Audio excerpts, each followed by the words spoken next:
Hi everyone, it's Lynn Dion from Pink Whisper Designs. Today I've got the cutest little stamp set to show you. It's from Picket Studio, and we're going to be creating a little scene with our little artist in her secret garden. So let's take a look at that stamp set. And this set is from Picket Studios, and it's just so adorable. This one is called Freckled Friends, and it's artist Annie, and she's so cute. And there's some other little girls in this series of stamps. So let's go ahead and grab some Strathmore Bristol Smooth cardstock, and I'm going to ink that up with my VersaFine Onyx black ink.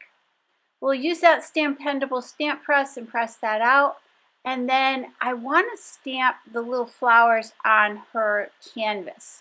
So I grabbed the little flowers from that same set, and we'll go ahead and quickly stamp that. Now to do my coloring, let's start off with the blue-gray. We'll kind of have her wearing like some denim shorts. And I'm using the Zig Clean Color Real Brush pens, and those colors will be listed in the upper left-hand corner as we're going along. And I'm using the Zig Blender pen to do my blending. For the next color, I'm going to grab light pink and the flesh color. We'll put the pink on the cheeks and then that flesh color on her skin, and then we'll just do a little bit of blending. So let's blend in some of that pink,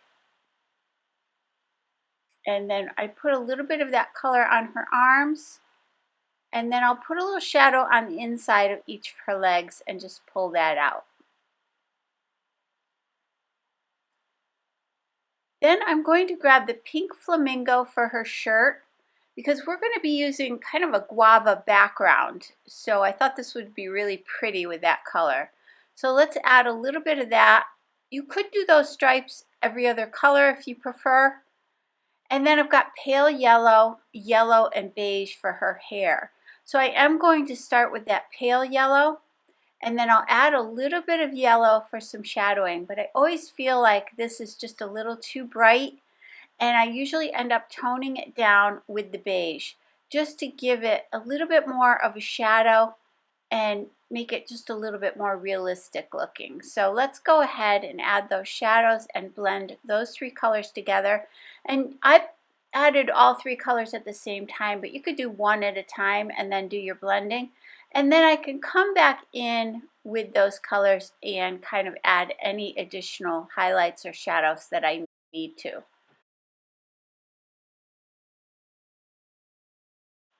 For her bangs, I'm going to add a little bit more of a shadow up near that headband, and then just kind of pull that down, leaving the tips of the bangs mostly the lightest. And these little girls, they're just so cute. Like I said, there is a little series of these girls in this collection.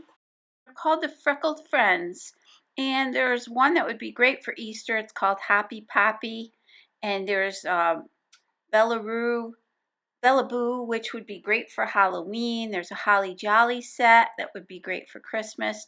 We're using the artist Annie today, but there's also a pumpkin one, and the Windy Willow, which she's standing in front of a map of the United States. And then there's a cute one with the Kindred Kendall, and there's all kinds of little puppies around her, and little kittens as well. So these are really fun. It's a nice little collection. And these do have the coordinating dies available. I didn't show you that in the beginning, I apologize, but there is a set of coordinating dies that you can purchase separately. So the stamps are separate from the dies. So let's go ahead and finish up her hair.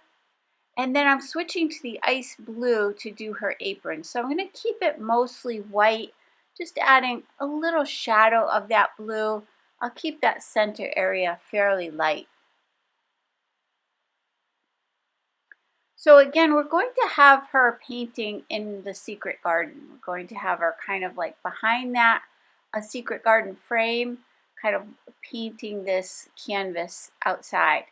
And I thought it would be fun to, when we do the little flowers on the canvas, well, I'm only going to color in one of them because I thought it'd be cute to leave it looking unfinished, like she's still working on the painting. With sea green and pale yellow, I'm going to do that little bird on her shoulder, and I'll add a little bit of that pale yellow to the tummy area. Back to the sea green just to put a little shadow on that pocket on her apron. The May green to add a little bit of grass underneath these flowers. And then the light gray for the easel. Now later on I will come in with gray. I didn't think this was shadowed enough. I thought it needed to stand out a little bit better. So I did blend in all the light gray, but I will show you when I come back in with that gray color.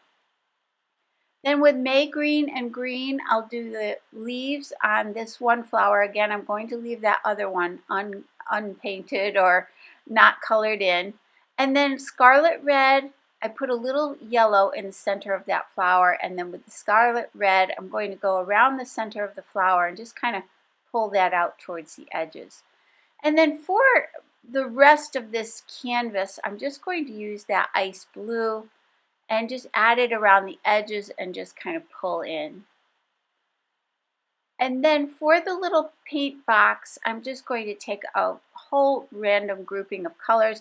All of the colors I'm using today and all of the products I'm using today will be listed and linked down below for you, as well as on my blog. So I just added a variety of colors. And then for the container, I'm going to go back to that pink flamingo. And then I'll just quickly blend that out. For that little coffee mug, I'm switching over to the light violet.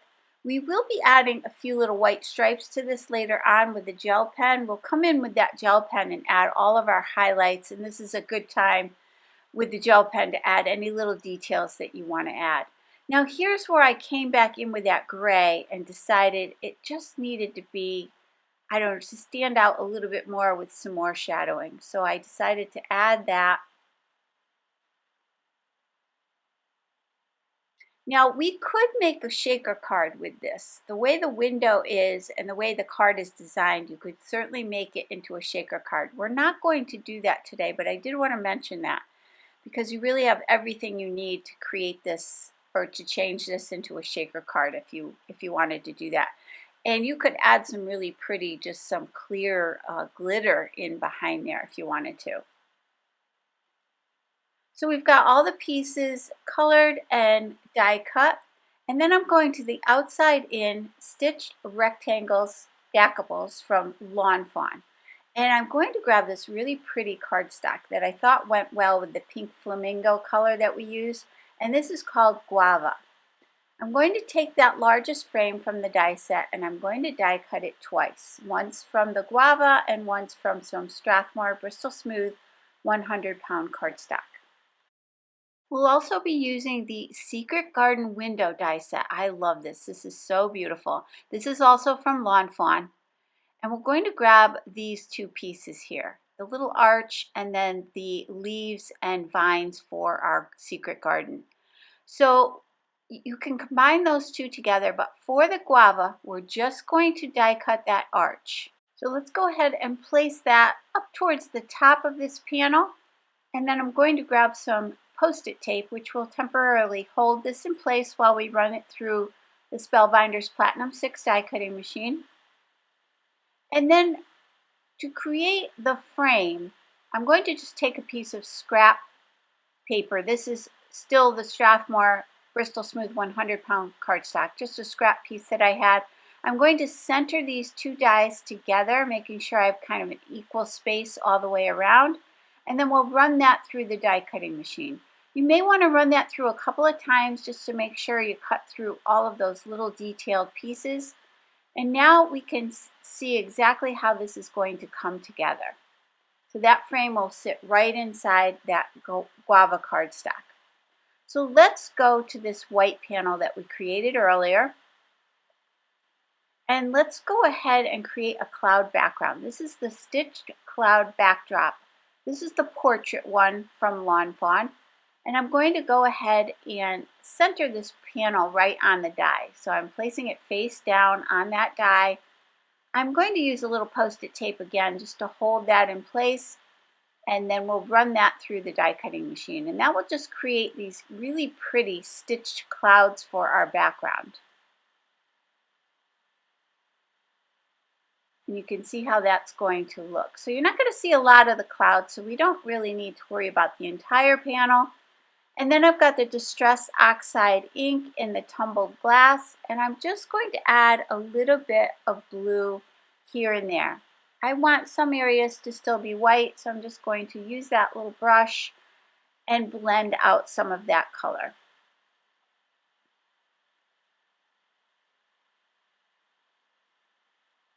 And we can take a quick look at that and see how that looks.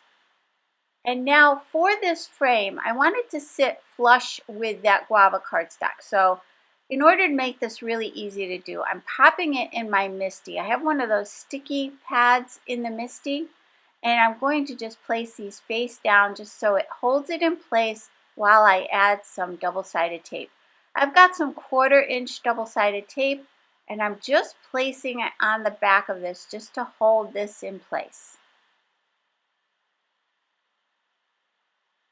So once that's all set, we can go ahead and add some 3D foam tape all around this to pop this up. You could remove the backing from that double-sided tape if you want to, but I really didn't see any need to. I just used it to hold that frame in place. Now you could use some acetate back here if you are going to create your shaker card. So if you wanted to, you could skip that double-sided tape and just add some acetate to the back and line those up. So once I had that foam tape on there, let's go ahead and go back to this little easel. And I wanted to stamp the word hi on here. So it almost looks like she painted it on. So I'm going to place that up towards those flowers. And then this time I'm going to use the Saltwater Taffy Distress Oxide ink and go ahead and stamp that. And I'm just pressing lightly. I like to just press lightly and then stamp it a couple of times. So now we can go ahead and figure out where this little girl is going to be in that frame, and I'm going to just kind of move her around a little bit.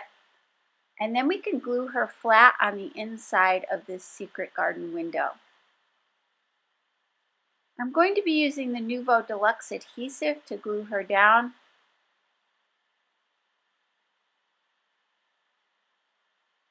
And I will move her around a few times here just to make sure I have her exactly where I want her to be. I really want her to look like she is in that secret garden. I kind of wanted her to be off to the side. We're going to be placing that easel off to the right-hand side. So I wanted to leave a little space for that as well. Now I removed the backing from that 3D foam tape, and I'm going to try to line this panel up as best I can with that one. I flipped it over just to make it a little easier. They are the exact same size, but you can see I didn't line it up perfectly, and that's fine. We're going to grab the Tim Holtz 9.5-inch titanium shears and just trim away any excess. And these shears work perfectly for this. Once I have that excess trimmed away, let's go ahead and place that easel on the front of the card. Now, because I did pop up that frame, I'm going to pop up anything that's on the inside of that frame. So I'll need a couple little pieces of foam tape. And then the rest we can just use that Nuvo Deluxe adhesive to glue down.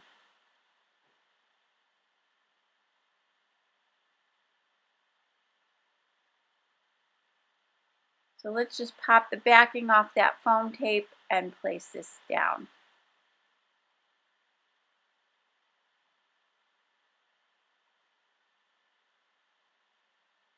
Now, once that was done, I'm going to remove that foam pad from my mini MISTI because this card is kind of thick now. But I did need a little shim, so I grabbed an extra piece of cardstock and just tucked it behind there because I want to stamp Happy Day down in the lower left-hand corner of this Guava cardstock. Now, if I had known exactly what I was creating, I would have done this before I assembled the card. But it's going to work out just fine. I have plenty of foam tape back there, so it's nice and solid in behind there. So my stamping should be pretty easy. I'm going to use the Pink and Main anti-static brush, and I'm going to add a little bit of that powder just so that when I add my embossing powder, it doesn't stick. I'm getting rid of any static that might be on the cardstock. I've got my Versamark watermark ink pad. This is a pigment ink pad, so it will allow us to apply that embossing powder over top. So I'm going to stamp that. And once that's done, let's go ahead and add that embossing powder. I've got the Ranger Super Fine Detail White Embossing Powder. I'm going to sprinkle that on. I'm going to sprinkle plenty of that on, and then I'll just tap away any excess. And then we can go ahead and heat set this. I'm going to use my heat tool, which has a little bit lower heat, but I want to get it nice and hot before I go to the cardstock, and then we can quickly emboss this. And this just really added a lot to the card. And then use a towel or a paper towel just to wipe away any of that excess powder that's left behind. We're creating a standard A2 size card base, and this measures 4 1/4 by 11 inches, and I scored it at 5 1/2 inches. Now I've got some really pretty twine. This is the Dusty Rose twine from Lawn Fawn. And what I'm going to do is add a couple strips of that 1/4 inch double-sided tape to the back of this panel. I'll remove that backing so that when I wrap the twine around, it will have something to stick to. It just makes it a lot easier to wrap it around and have it stay exactly where you wanted it to be. So I wrapped it around about 3 times. I'm going to tie a bow, so I'm going to clamp that with my reverse tweezers while I tie that bow. It just makes it easier to hold that in place while you're doing this. And then I fussed around with that a little bit, and then we can cut away those little tails.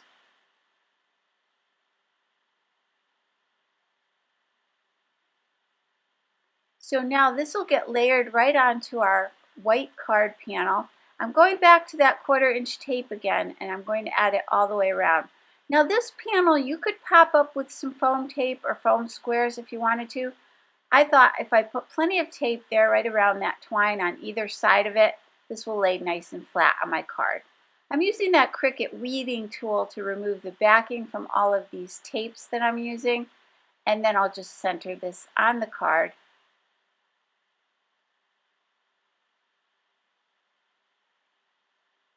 Once that was all set, let's add a little bit of bling to this, because you know we have to.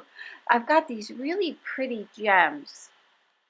These are from Buttons Galore and More, and these are the jewel embellishments in the white, and they're really pretty. I'm just going to add a few in this lower left-hand corner, and then a few off to the right here, and then a couple up on the top right-hand side. For a little bit more sparkle, I'm using the Wink of Stella glitter pen, and I'll add it to the little paint in that container, to her brush, all of her brushes. I added it to the center of that flower. And then on her apron, that little pocket on her apron. The next thing I'll do is grab that white gel pen. And this really adds a lot. We're going to just add some little pops of color, some little highlights. I'm adding plenty of the highlights to her hair. And then here's where I'll add those little stripes to that cup, as I mentioned before, and then we'll highlight the easel. I did add 3 little white dots to each of her cheeks. And you could add a little dot in the center of each of her eyes. I didn't think to do that, but that would be really cute as well. So let's take a closer look at the finished card, and I just love her. I love this series. I just think they're so cute. Again, everything will be listed and linked down below for you, and also on my blog. If you enjoyed today's video, please hit the like button and subscribe. And don't forget to hit that notification bell so that you don't miss a single video. Thanks so much for joining me today. I hope you all have a great day. Take care. Bye-bye.